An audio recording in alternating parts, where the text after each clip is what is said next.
So, hello, I'm Myrmonden here. Some bad news right about my favorite comedy season, Isekai Ojisan, of course, or Anke from Another World, that has been delayed, it's been smashed too hard, and that's obviously pretty negative, right? Because I am a little worried talking about it. So, Isekai is on episode 5 delayed, it won't be airing today, it's gonna be airing 2 weeks from now, at earliest, so this anime, right, is really good. I think it's, again, the best anime this season. Arguably, the funniest anime, at least, this season, right? And, again, probably the best, the best newcomer or whatever, right? Because it's also the difference, I feel, between animes like Dan Manshai.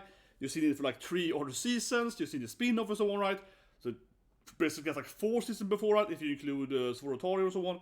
So, I think it's also harder, right, to basically compare an anime that is ongoing versus new or whatever, and versus returning and so on. So yeah, it's probably my favorite of the new animes, right? But that being said, though, the anime clearly has, I would say, some budget issues, right? A little bit, some cut encoding and so on. Doesn't mean it's bad, but you can see sometimes so on. And I had this general theory that it's obviously, unfortunately, still blocked, right, by Netflix daily, right? So a lot of people are missing out on this anime. Because on Netflix, you can only watch it, on Japanese. I only watch every episode in Japanese, right? I never see the anime with subs, but it's also an issue. And I was thinking there's a difference between if Netflix is dropping 1 episode per week, or if they're dropping nothing, or if they're dropping the whole anime, immediately, like with Bastard. I think when we see them dropping the whole anime, like with Bastard, they seem to have the highest budget. From the end, yeah. And having an anime being delayed for 2 weeks, where the budget, I would say, has some little budget issues, right? Gets some corner sometimes. It gets me a little worried, right? So you might see a production decline in this anime. The major reason they have said, though, why it's delayed, is because of, Corona, COVID and so on, right? But I'm still feeling immediately a little bit yeah, but still, though, budget reason. Because most people now, right, they have, in Japan, then they have systems for recording from home and so on, right? Might lower the voice quality, but you might be able to do it so on. So I'm a little bit 2-3 weeks for that. By now, when they have done this for 2 years.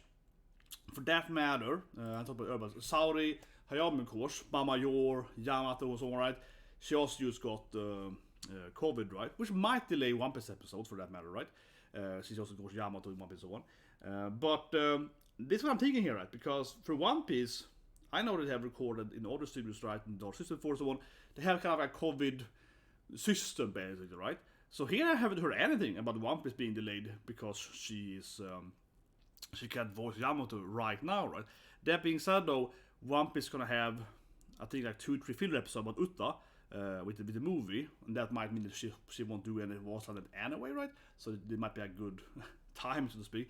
But still, anyway, I have never read anything about One Piece again being delayed because they really kind of fixed that, right? Okay, this happened, we do these things and so on. But back to Ojisan, I just feel should this studio, be prepared for this stuff, right? So yeah, so I'm a little bit okay. I mean, it probably is true, of course, that this is the main reason why, but I feel it's gonna hit them harder, right? And unfortunately, yeah, the anime is Netflix, Yale, and all that shit, right? So, who knows? But what do you guys think? Leave a comment below, because I do feel that, look at Bastard. Bastard was really good, and I think that Bastard was one of those animes where I felt this is immediately dropped, right? It's a binge drop from Netflix.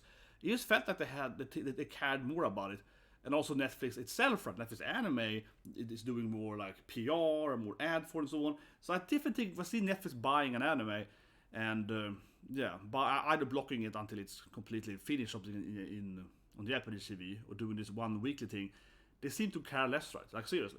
Don't they? Am I the only one? I think it's pretty sure that they seem to really care less than, right? But Netflix Day is also a big issue, right? And with summertime rendering, we also see, of course, Disney Plus Yale now, right? And both of them are weird, man. I don't understand that. I mean, this anime, as I did last thing here, this anime is really good. If you haven't seen it, I really recommend it, right? I love it. I think it's the funnest anime, as I mentioned. But it's also impressive, right? I think so. It's impressive, really, how this anime is still, I think, really popular, right? Because we all know that it is hard to watch it, right? And a lot of people haven't seen it, and it obviously would be way more popular, right? If it actually was, a normal, it has to be Crunchyroll, but another show, right? Even Amazon, for example, Amazon Prime and so on. They have, I say this though, I guess a side note. I remember when Amazon Prime was new, and I bought Amazon Prime, and then so basically Amazon had this thing where you had to have Amazon Prime, but then to watch anime, so I bought Prime, and then I was gonna watch anime. You also need to pay this called Amazon Strike. So that was really stupid. That might have been the dumbest actually. Netflix, Disney Plus, Amazon, yeah. So basically, you had to first pay like what, $10 or whatever, right? Monthly subscription, right, for Amazon Prime, and then you also pay another $5 or $50 or whatever for Amazon Strike, right? So you had had two different subscriptions on the same system. I mean, and it wasn't even clear. I remember, yeah, it wasn't clear. I remember I bought it as Amazon Prime, right? And then I watched some anime. It was Ballroom Yakuza, yeah. And I was gonna watch Ballroom Yakuza. It's like, oh, you also need to have like the upgraded Amazon Prime, the Amazon Strike Prime, and I'm like, what? This didn't even say that at the beginning. It was terrible. Oh, that was ridiculous. So they have seen worse, and for that matter, Amazon Strike Prime thing. Then they removed that, yeah, because people didn't use it. People were annoyed. They had to pay an extra monthly subscription purely for anime, not for other TV shows on Amazon, and you also had them to like pay it separately. It was an annoying system. It's like an annoying UI system, but whatever, right? So I guess. But still, though, this anime definitely I think is really good and it's very popular, right? Because yeah, it is in Netflix and still managed to, I think, win a lot of like votings or whatever, right? Has a lot of views and so on. Yeah, I think it's pretty interesting. And imagine if the anime was airing on a normal place. That being said, I guess I have one last thing I'll say though. I suppose though that this anime is quite special, right? I think it's really fun and so on. There's a lot of parody jokes, a lot of meta jokes, right? A lot of old game jokes. Obviously, she's a Zelda, so I wear my Zelda shirt, right? He loves, Dreamcast, Sega Saturn, and so on. A lot of, old school Sonic references, all this stuff, right? I do still feel, right, that I have to this thing, I post though, that the people like me, I guess, that really loves Isekai Ojisan, right? They're really into this kind of anime. We are probably the people that are most likely to speak Japanese. I guess that is true, right? That the main demographic that loves this anime are probably the people that are like, oh, but let's just watch it, let's just watch it without subs. Who cares, yeah? I feel that's probably the most people are like that. The biggest, most hardcore fan of this anime probably fit that demographic. So to some extent, though, maybe if it was like on bigger, normal, so to speak, streaming system, maybe it wouldn't be that much more famous or popular because it probably isn't a super casual anime, I suppose. I don't know. What do you guys think? Anyway, so it's delayed. Won't come out today then. Was it 17 August? Will be the next day. Maybe, right? And I say maybe here because I remember last time we had studios doing 2-3 weeks in COVID. It was always like 2-3 weeks, then it was a month or whatever. And this anime has no budget, so I'm gonna say earliest 2 weeks from now. And it also probably means that it will go into the next season. Yeah, I couldn't get any information how they're gonna do it. They're not gonna do double episodes or whatever. Unfortunately, it's gonna be like 5 and 6 next week or whatever, or 2 weeks or whatever. So it's probably gonna be at best 2 weeks from now, and then it's gonna go into next season probably. Worst case scenario is gonna be cut away, right?